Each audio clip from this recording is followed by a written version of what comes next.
2015 года в соответствии с распоряжением мэра Москвы Собянина и при полной поддержке депутатов от «Единой России» Московской городской думы вступает в силу постановление об оплате за капитальный ремонт 15 рублей с квадратного метра общей площади. В среднем эта сумма будет достигать примерно 1000 рублей.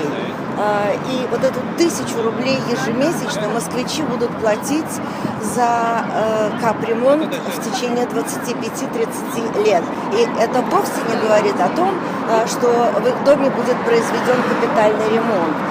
Куда эти деньги денутся? Деньги эти денутся на ветер. Вот мы в своей символической акции это именно и хотим сказать. Мы берем воздушные шарики с надписью 15 рублей за квадратный метр, привязываем к ним такие бутафорские купюры, дарим прохожим и отпускаем их в воздух, для того, чтобы у людей сохранился вот этот образ. И эти 15 рублей за квадратный метр улетят в воздух. Привет Собянину.